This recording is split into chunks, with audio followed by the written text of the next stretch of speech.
Muy buenas noches, hermanos de la iglesia.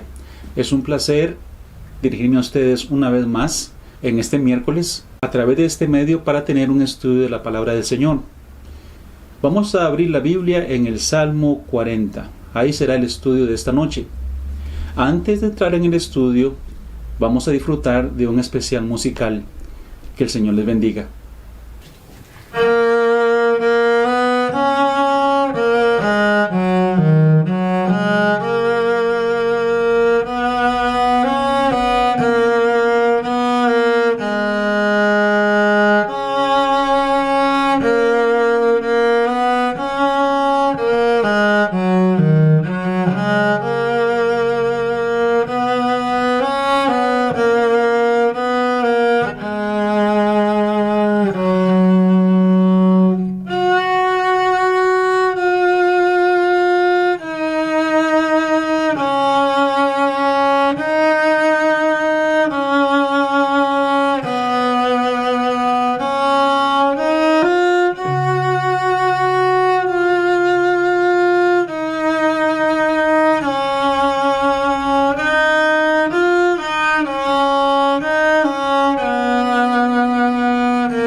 Vamos entonces a iniciar nuestro estudio de esta noche.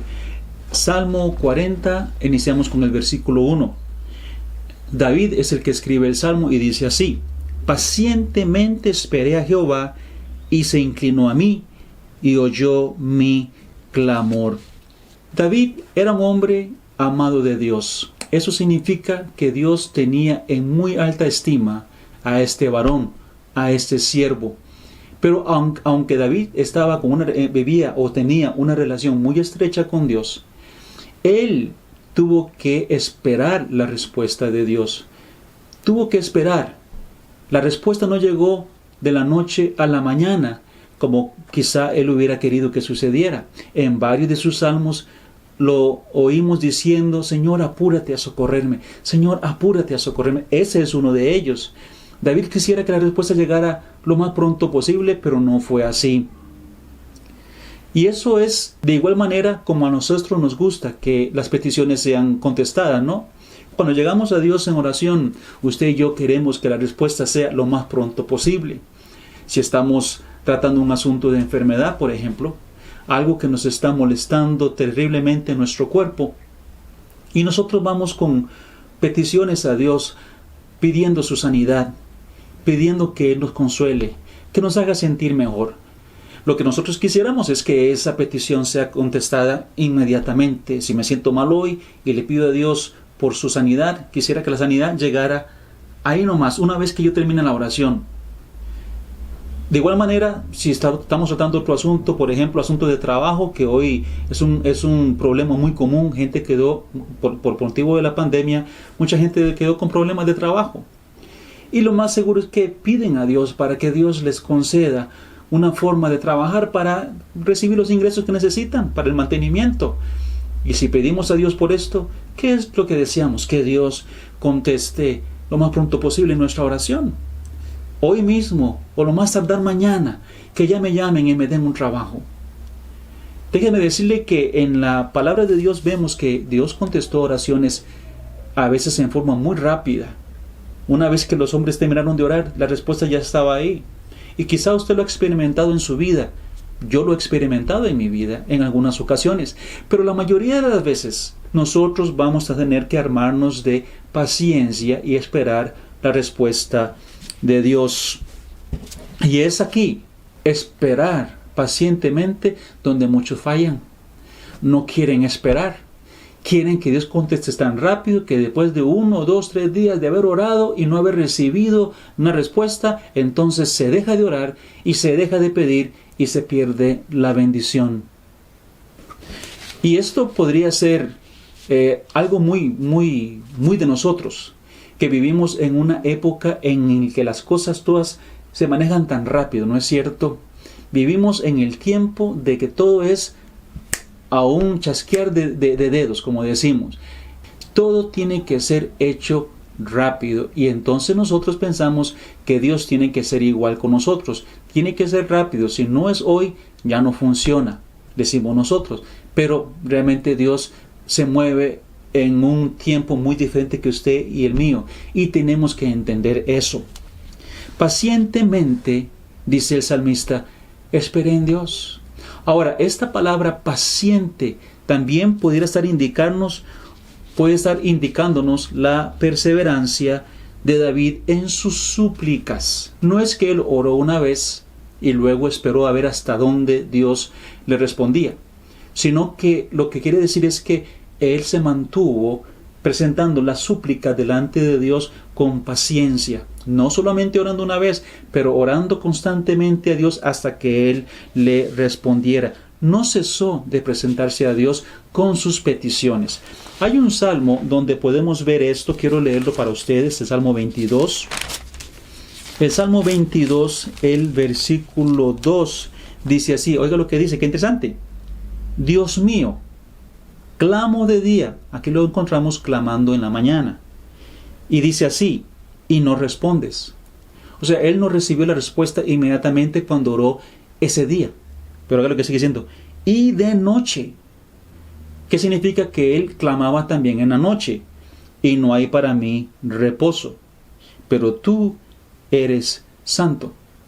Lo que nos dice es que David oraba constantemente, y si no recibía una respuesta inmediata, pues él continuaba orando hasta esperar, hasta poder, por así decirlo, recibir la respuesta de Dios.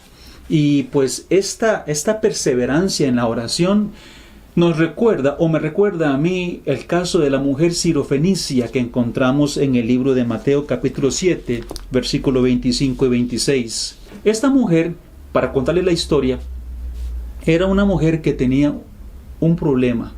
Su hija estaba siendo maltratada por un espíritu malo que la atormentaba constantemente. Esta mujer vino a Jesucristo pidiendo de Dios su ayuda, su auxilio. La Biblia nos dice que esta mujer clamaba e insistía y le pedía a Dios que le concediera la sanidad de su hija. Era una mujer que tuvo perseverancia en la petición. Vemos que Jesús por un tiempo no le hace mucho caso a ella, pero ella insiste en su petición, sabiendo que ahí está la sanidad de mi hija, está en este hombre. Si hay alguien que puede ayudar a mi hija es Jesús. Y por eso ella continúa, insiste en su petición. Ahora Jesús la trata a ella bastante fuerte. En un momento le dice, no puedo yo tomar el pan de los hijos y darlo a los perrillos. Eso era una palabra fuerte. Esa mujer ahí mismo pudo haber dicho, me trató mal Jesucristo, me ofendió y entonces me voy. Pero en lugar de desanimarse, ella sabiamente contestó, pero aún los perrillos comen de las migajas que caen de la mesa de sus amos. Y entonces Jesús, viendo la fe de esta mujer, le concedió su petición y le dijo, su hija ha sido sana. David me recuerda a esta mujer y a otras personas. Por ejemplo, el ciego Bartimeo, del cual encontramos en Marcos capítulo 10, cuando Jesús pasó por Jericó. La Biblia nos habla de este ciego que decía, Jesús, hijo de David, ten misericordia de mí. Jesús, hijo de David, ten misericordia de mí. Y clamaba, insistía. Dice que la gente trataba de callarlo. Dice la Biblia, la historia dice que la gente dice, calla, calla, calla, no molestes a Jesús. Dice que cuando la gente le insistía en que se hiciera silencio, él con más fuerza gritaba, Jesús, hijo de David, ten misericordia de mí. Él sabía que ahí estaba su sanidad. En Jesús estaba la respuesta a su sufrimiento, la salida de su sufrimiento. Jesús escuchó la insistencia del hombre, lo mandó a llamar. ¿Qué quieres? Que recobre la vista, y fue recobrado. Su vista fue sanado. Jesús lo hizo. Otra vez vemos la perseverancia de las personas delante de Dios. Y David tuvo que perseverar. Versículo 1 dice, pacientemente esperé a Jehová, y esa perseverancia, esa paciencia, dio el fruto que David andaba buscando. Oiga lo que dice, y se inclinó a mí y oyó mi clamor. Pero si hubiera dejado de clamar, si David hubiera dicho en algún momento, ya no más, la bendición de Dios no la hubiera recibido. Y por eso usted y yo tenemos que armarnos de la misma paciencia. Ore a Dios. Si no recibe la respuesta inmediatamente, sigue orando a Dios. Sigue pidiéndole a Dios. Y en un momento, Él se va a levantar por usted y te va a dar la bendición que tú estás pidiendo. Déjeme darle otro versículo rápidamente de personas que también recibieron su bendición por tener esa paciencia en esperar en Dios, para que usted tome aliento en esta noche. Por ejemplo, de Abraham se dice, y habiendo esperado con paciencia, alcanzó la promesa.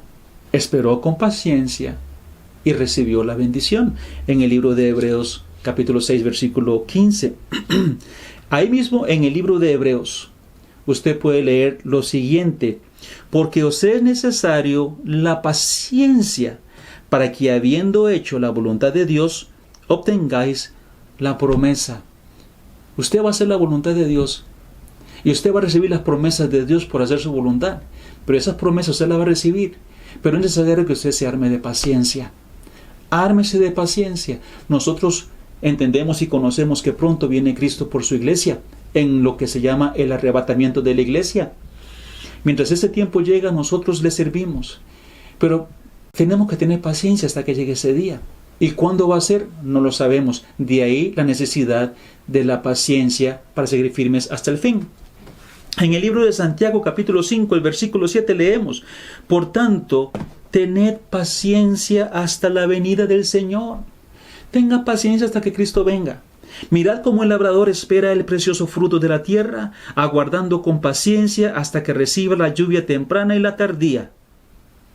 Como el labrador que espera con paciencia el fruto de la tierra, tenga usted también paciencia hasta que reciba la bendición. El mismo Santiago nos recuerda así: ¿habéis oído de la paciencia de Job? Yo he escuchado de la paciencia de Job. ¿Ha escuchado usted de la paciencia de Job? La prueba que tuvo él, terrible, tremenda prueba. Pero él fue paciente y esperó en Dios y recibió la bendición de Dios. Entonces tenemos que hay que esperar en Dios y Dios nos va a atender. Segundo, Dios da completa liberación. Versículo 2. Salmo 42. Y me hizo sacar del pozo de la desesperación, del lodo cenagoso, puso mis pies sobre peña y enderezó mis pasos. Hizo que yo fuera liberado del pozo de la desesperación. Qué terrible pozo es el pozo de la desesperación. Pero me puso luego sobre la peña, sobre una roca, allá libre, ya no más allá abajo en el pozo, pero arriba en una peña me puso Dios. Es algo tremendo lo que recibió David. Es lo que yo llamo la garantía que usted y yo tenemos en Dios. ¿Cómo? ¿A qué me refiero con esa garantía? Sabemos que si vamos a Dios y movemos la mano de Dios, tenemos la garantía de una completa liberación. Dios no nos va a bendecir a medias. Cuando Dios se mueve por nosotros, nos bendice completamente. En el caso de David, él fue completamente liberado, sacado del pozo y puesto en una peña. Y eso nos muestra que para Dios no hay nada imposible. Por más adentro y por más profundo que estemos, por más metidos en el lodo cenagoso, ahí pegados, Dios puede sacarnos y ponernos en una peña. Esa es la garantía de Dios. Cuando Dios libera, libera en forma completa y total. Y puede ser que nosotros estemos ocupando una liberación semejante, quizá personal, porque nos sentimos que estamos en el pozo de la desesperación, allá en el fondo, en la oscuridad, y queremos estar allá arriba en la peña. Dios puede hacer eso por usted y por mí.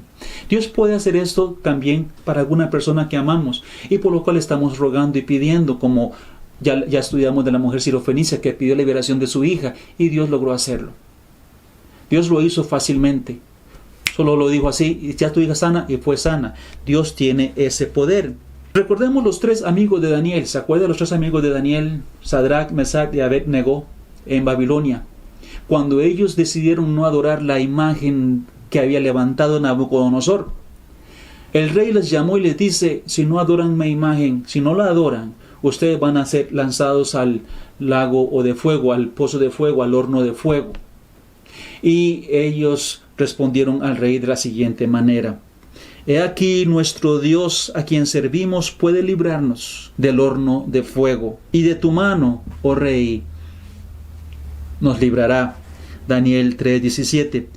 Esa es la confianza que tenemos en Dios. Esa es la garantía de Dios. Nuestro Dios nos puede librar de un horno de fuego. Para Dios no hay problema.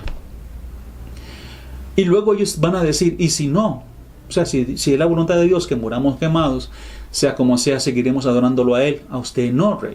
Es Él. Esa era la confianza que tenían ellos en Dios. Una confianza increíble.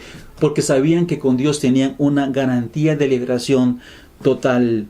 Siendo que Dios, a quien servimos, tiene el poder ilimitado para socorrernos, conviene entonces que seamos pacientes a su respuesta. Lo mejor que usted y yo podemos hacer es confiar en Dios y ser pacientes delante de Él.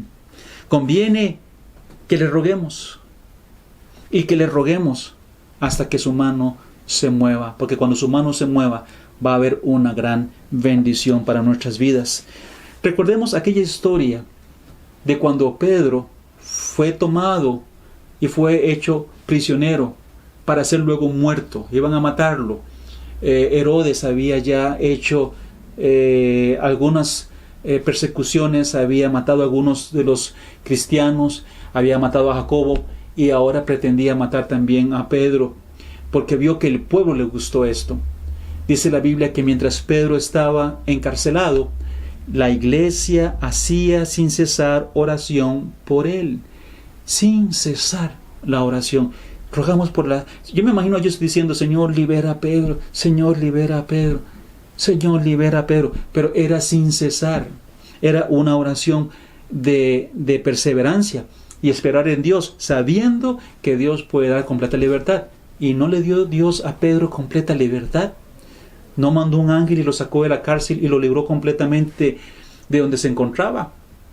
Pero la iglesia, dice la Biblia, y pone énfasis la Biblia, la iglesia hacía sin cesar oración por él. Y nosotros tenemos que tener la misma actitud en cuanto a la oración. Yo creo con todo mi corazón, hermano y amigo, que la famosa oración nos habla en el libro de Santiago, capítulo 5, versículo 16, nos dice que la oración eficaz del justo puede mucho. Usted conoce ese texto. Déjeme decirle que yo creo con todo mi corazón que una de las características para que esta sea una oración, para la oración eficaz, es la perseverancia.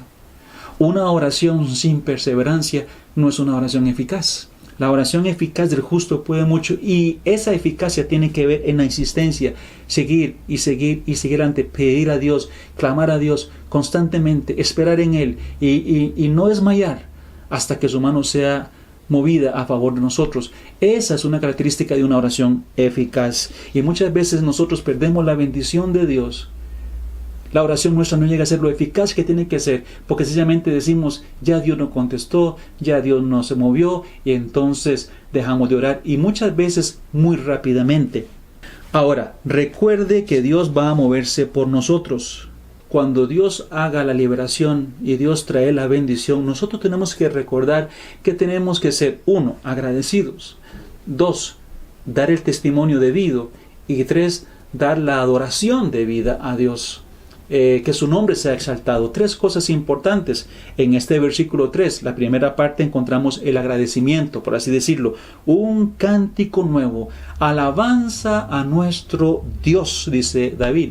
Yo fui liberado y di alabanzas a Dios. Cuando usted y yo somos liberados, tenemos que asegurar también ser agradecidos y darle la alabanza que Dios merece. No olvidemos dónde hemos estado. No olvidemos de dónde Dios nos ha sacado. Y démosle a Dios alabanzas. Alabanza de un corazón agradecido a Dios. Luego dijo, también tiene que haber un testimonio. Tiene que haber un testimonio. O sea, que otras personas puedan ver lo que Dios ha hecho y puedan glorificar a Dios y confiar en Dios, como vemos en el versículo 3. Ahora la segunda parte. Verán esto muchos y temerán y confiarán en Jehová. Lo hacemos para que todo el mundo lo vea. O sea, nosotros nos manifestamos, decimos y alabamos a Dios y queremos que el mundo vea. No un orgullo personal, no es para ser orgulloso, sino que para que el mundo vea lo que Dios ha hecho en mí, para que Dios vea lo que Dios ha hecho en usted. Y usted cuenta su testimonio, y usted alaba a Dios y da a conocer lo que Dios ha hecho en usted, con tal de que las personas puedan ver lo que Dios hizo. Verán esto muchos, la liberación de Dios, y temerán a Dios y confiarán en Él. Usted y yo no sabemos si lo que usted está pasando hoy día, que es un asunto terrible, y Dios todavía no ha traído la respuesta sobre usted, o la bendición que usted está esperando, y usted todavía está orando y pidiendo a Dios y confiando que Dios Él pronto lo va a hacer. Dele tiempo a Dios. Cuando Él trate con usted y le saque, Él querrá que esa experiencia que usted tuvo sea suficientemente vista por las demás personas para que ellos entonces puedan ver la mano de Dios en su vida, la mano de Dios en mi vida, y puedan entonces, como dice la Biblia, temer también ellos a Dios y confiar en Dios y alabar a Dios. Y luego, por supuesto, que no es usted que tiene que ser alabado, no soy yo el que tiene que ser alabado, sino que tiene que ser Dios el que tiene que ser glorificado por las personas. Ve el versículo 5. Has aumentado, Jehová, Dios mío, tus maravillas. El asunto es que la gente vea las maravillas de Dios y tus pensamientos para con nosotros. No es posible contarlos ante ti. Si yo anunciare y hablare de ellos, no pueden ser enumerados. Son demasiadas bendiciones. Es demasiado lo que tú has hecho, es demasiado lo que tú has movido para que yo llegue a estar en este punto. Si yo anunciare y hablare de ellos, no podría terminar de contar. No dice que no es que no lo va a hacer, sino que no puedo terminar de contar todo lo que tengo que decir de ti. Es lo que tenemos que hacer, anunciar y hablar de lo que Dios hace en nuestras vidas. Eso es importante hacerlo. Ahora, versículo 6 al versículo 10, hermanos, versículo 6 al 10, encontramos una inspiración profética. Es interesante, porque David dice algo en el versículo 6 que yo quiero que usted note. Versículo 6 dice así: sacrificio y ofrenda no te agrada. La parte que sigue es lo que me interesa en este momento. Has abierto mis oídos. Antes vamos a estudiar esa porción, pero esta frase, has abierto mis oídos. Hay tres cosas que podemos decir que están aquí en nuestro rostro, que debemos pedir a Dios que Él abra, ¿verdad? Que abra nuestros ojos para poder verle. Nuestros ojos espirituales, lógicamente. Abre nuestros ojos para poder mirarte, para poder contemplarte. Luego, abre nuestra boca para poder hablar de ti. Hablamos mucho y a veces cuando es de Dios nuestra boca se cierra. Abre mis labios para poder proclamar tus alabanzas, para poder testificar de tu grandeza. Y tercero, abre mis oídos para poder escucharte. A veces leemos, pero no escuchamos. Leemos, Dios habla, pero como que nuestros oídos están cerrados y no podemos oír lo que Él tiene que decir a nosotros. Y David dice, Dios hizo una gran obra en mi ser, y entre las cosas que Él hizo, dice, abriste mis oídos, has abierto mis oídos y he podido escuchar. Y eso lo ocupamos yo. Pidámosle a Dios, Señor, abre mis oídos.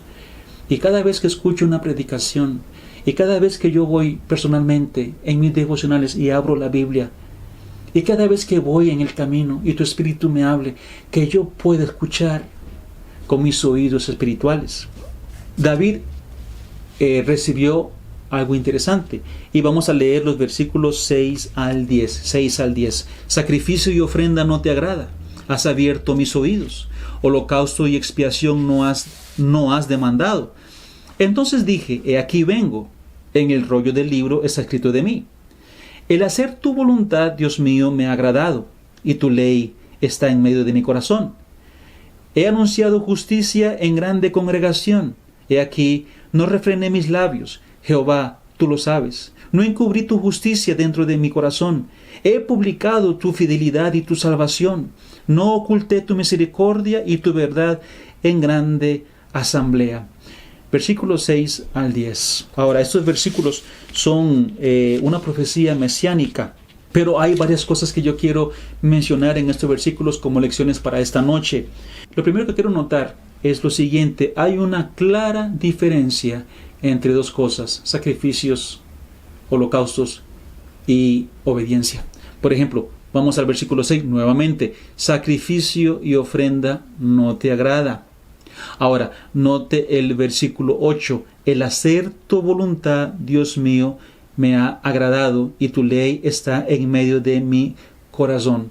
Hay un asunto de diferencia entre los holocaustos y los sacrificios y la obediencia a Dios. Y Dios prefiere la obediencia que los sacrificios y los holocaustos. En las palabras de Samuel, el profeta Samuel, cuando Samuel exhorta a Saúl, él le dice lo siguiente: y Samuel dijo: se complace Jehová tanto en holocaustos y víctimas, como en que se obedezca a las palabras de Jehová.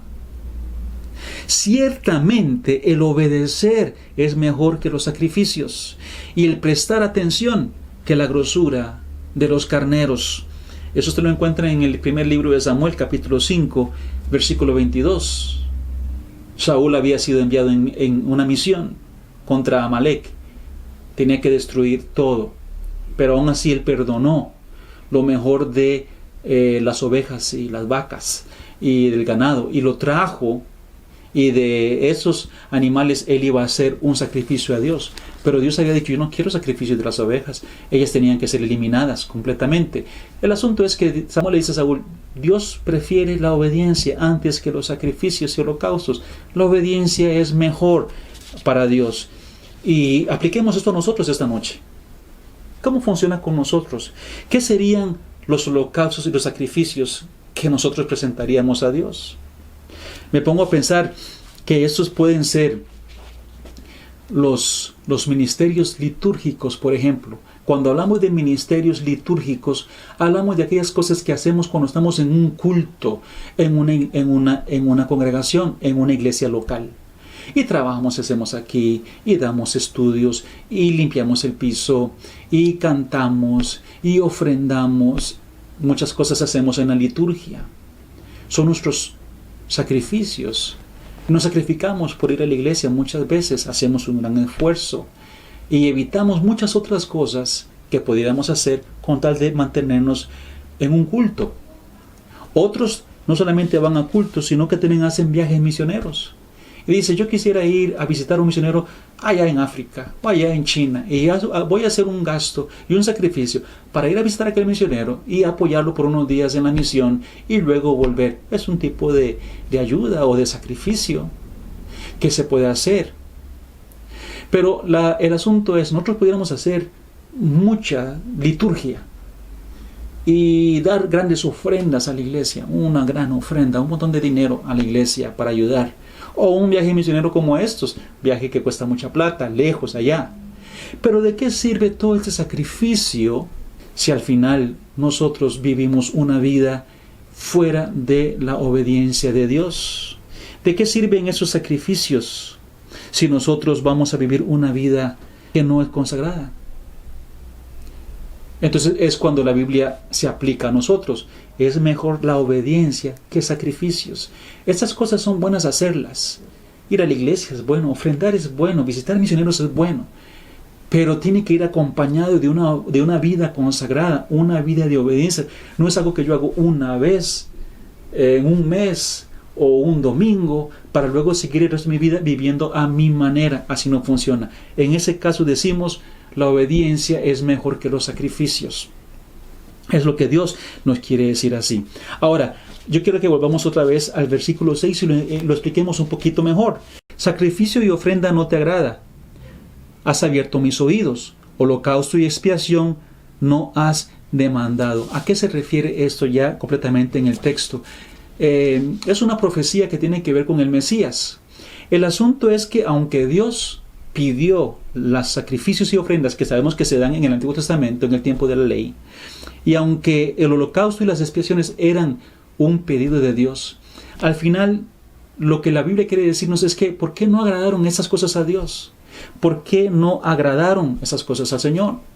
Y es porque esos sacrificios no podían quitar el pecado, sino que únicamente lo tapaban, casi que mejor dicho, lo recordaban, como dice en el libro de Hebreos, recordaban el mal y hacían como que cubrían, pero no lo quitaban completamente. Y el deseo de Dios era quitar esos sacrificios completamente, quitar el pecado con un solo sacrificio. Así no había que estar haciendo sacrificio tras sacrificio tras sacrificio que no pueden quitar el pecado, sino hacer uno y completo que quite y borre el pecado. Y eso sucedió en Jesucristo.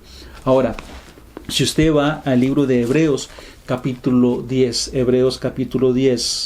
3 en adelante, dice así: pero en esos sacrificios cada año se hace memoria de los pecados. No es que quita, sino que se recuerdan los pecados del pueblo.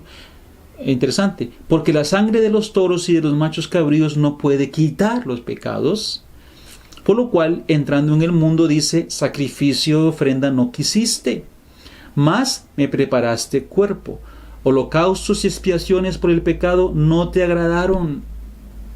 Entonces dije: he aquí vengo, oh Dios, para hacer tu voluntad, como en el rollo del libro está escrito de mí, diciendo: primero, sacrificio y ofrenda y holocaustos y expiaciones por el pecado no quisiste, ni te agradaron, las cuales cosas se ofrecen según la ley. Y diciendo luego: he aquí que vengo, oh Dios, para hacer tu voluntad, quita lo primero para establecer lo último, esto último. En esa voluntad somos santificados mediante la ofrenda del cuerpo de Jesucristo, hecha una vez para siempre. Y ciertamente todo sacerdote está día tras día ministrando y ofreciendo muchas veces los mismos sacrificios que nunca pueden quitar los pecados. Pero Cristo, habiendo ofrecido una vez para siempre un solo sacrificio por los pecados, se ha sentado a la diestra de Dios. Un solo sacrificio por los pecados. De ahí en adelante esperando hasta que sus enemigos sean puestos por estrado de sus pies. Porque con una sola ofrenda hizo perfectos para siempre a los santificados. Esto es súper interesante. Con una sola ofrenda hizo perfectos para siempre a los santificados. Esa es la profecía de la que está hablando David aquí. Dios abrió sus oídos y él escuchó la voz de Dios y escribió una profecía mesiánica, una de las de más de 300 profecías que hay sobre Cristo y que se cumplieron en Jesucristo. Eso es muy interesante. Estos versos son interesantes porque nos habla acerca de la obediencia de Jesucristo. Él vino a hacer la voluntad de Dios. En hebreo dice: me preparaste un cuerpo, pero he venido a hacer tu voluntad, oh Dios. Y Jesucristo nos pone un ejemplo a seguir a usted y a mí. Nosotros tenemos que hacer la voluntad de Dios. Como Jesucristo la hizo, nosotros estamos aquí para hacer la voluntad de Dios, la cual se encuentra en este libro, las Sagradas Escrituras. Estudie, medítelo y haga la voluntad de Dios. Cuando Dios te habla, obedécelo y sé fiel a Dios. Y luego, la última parte, cerrando el estudio, que quiero hoy compartir con ustedes es la oración del penitente en Salmo 40, de los versículos 11 al 17. Algunos estudiosos de la palabra de Dios han llamado esta porción de escritura la oración de un penitente, y lo que nos dicen ellos es que estos versículos representan a la persona que llega buscando la salvación de Dios. Hay muchas cosas interesantes que podemos estudiar viendo este pasaje desde esa perspectiva, desde una persona que busca el auxilio de Dios. Y vamos a tratar de ir cerrando y verlo de esta manera, estos últimos versículos. Vea lo que dice el versículo 11: Jehová, no retengas de mí tus misericordias. Si vemos estos versículos desde la perspectiva del penitente, de la persona que viene a buscarle el favor de Dios, y quizá usted que me escuche es una persona que está buscando el favor de Dios, que se siente vacío en su corazón y desea buscar la bendición, la salvación que solo se encuentra en Dios, usted va a sentirse seguramente como se siente esta persona en el versículo 11. No retengas de mí tus misericordias. Y pues Cuando una persona que no conoce a Jesucristo y logra entender su situación, por lo general se siente tan compungido por su maldad que piensa que tal vez la misericordia de Dios no está tan abierta para él. No sé si Dios de verdad me va a atender. He sido tan malo, he sido tan rebelde, he hecho cosas tan terribles que la verdad es que yo no sé si de verdad Dios va a tener misericordia de mí. Ha tenido misericordia de ellos, pero la tendrá Dios de mí. Por eso ahí la palabra, no retengas de mí tus misericordias. Pero déjeme decirle a usted que si ese es su pensamiento, si esa es su situación, déjeme decirle que al contrario de sentirse así, usted debe sentirse más bien confiado de llegar a Dios para su salvación, porque ya Dios de todos modos nos ha invitado a venir a su presencia. La Biblia dice: venid a mí todos los que estáis trabajados y cargados, y yo os haré descansar. Ya hay una invitación para usted de venir. Si usted ha trabajado, si está cansado de su vida y ha tratado de hacer todos sus esfuerzos para tener una vida que le dé tranquilidad, que le dé paz, que tenga sentido, no la ha encontrado. Dice Jesucristo: venga a mí y yo te haré descansar. Esa invitación en Mateo 11:28, y también en Juan 6:37 el Señor nos dice: el que a mí viene, yo no le echo fuera. Entonces, vaya con confianza a Dios, porque Dios ha prometido atenderle. Si usted va a Él, Él no le va a echar, Él va a atenderle a usted. Otra cosa que vemos acerca del penitente se encuentra en el versículo 12. La persona que llega a Cristo en busca de salvación, el verdadero penitente, siempre viene con una carga de pecado. Él no viene a Dios pensando que le está haciendo a Dios un favor. Voy a ir a Dios porque para ver si Dios se siente contento conmigo y le voy a hacer un favor a Dios viniendo.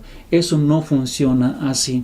El verdadero penitente es el que llega sabiendo que necesita de Dios, que es Él el que necesita del favor de Dios, porque Él es el que está en peligro, Él es el que está necesitando la salvación, y la carga de pecado es fuerte en su vida. Versículo 12, porque me han rodeado males sin número, me han alcanzado mis maldades. El penitente se siente así, el verdadero hombre que busca salvación se siente así: las maldades me alcanzaron ya no puedo más, ya no sé qué hacer. Y sigue diciendo: y no puedo levantar la vista, se han aumentado más que los cabellos de mi cabeza, y mi corazón me falla.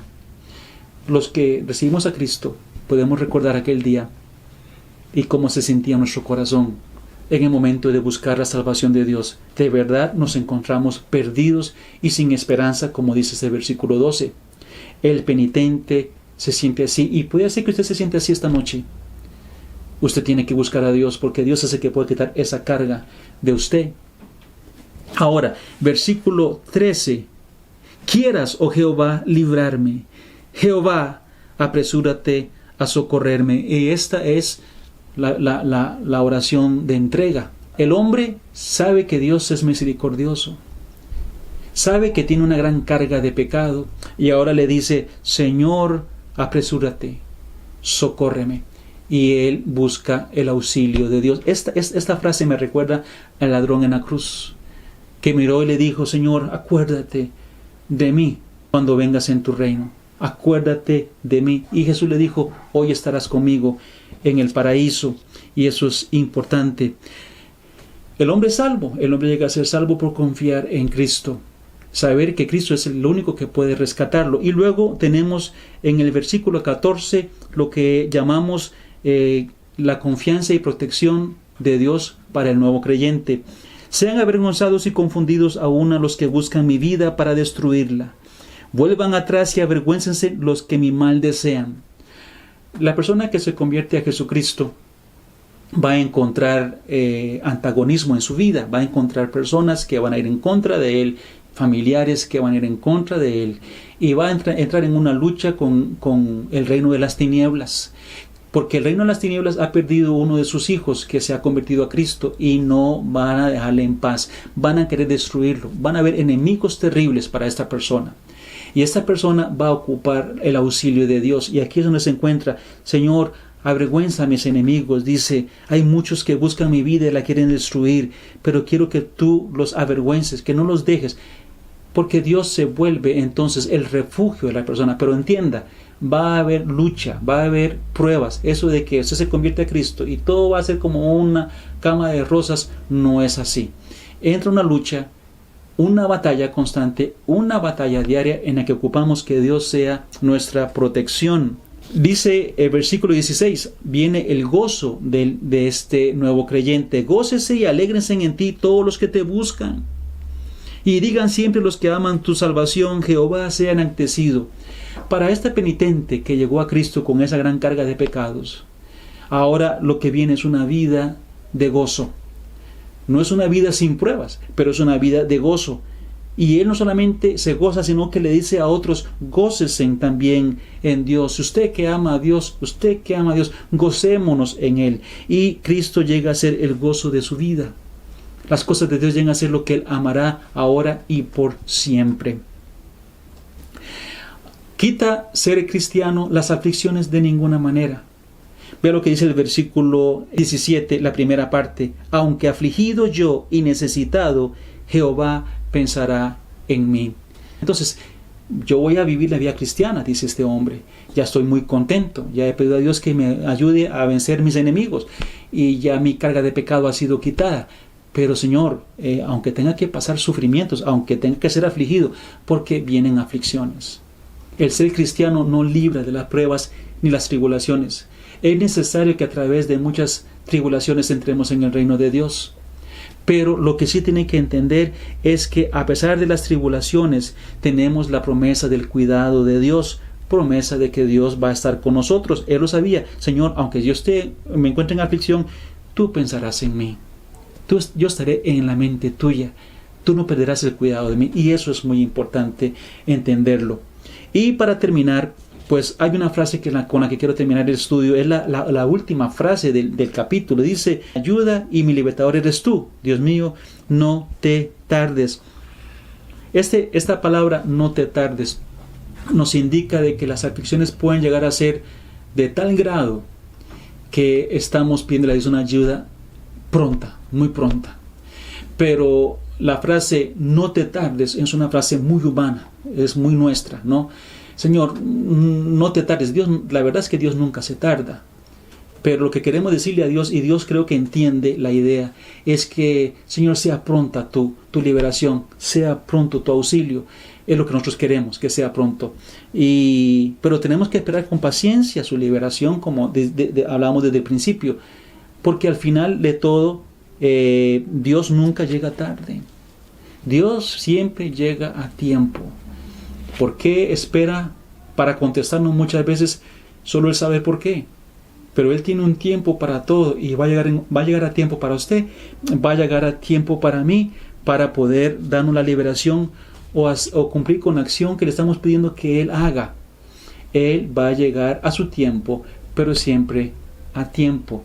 Y esa es la confianza que usted y yo podemos tener en Dios. Y ese es el estudio de este salmo de esta noche. Un estudio interesante que espero que haya sido de mucha bendición para su vida. Que Dios le bendiga.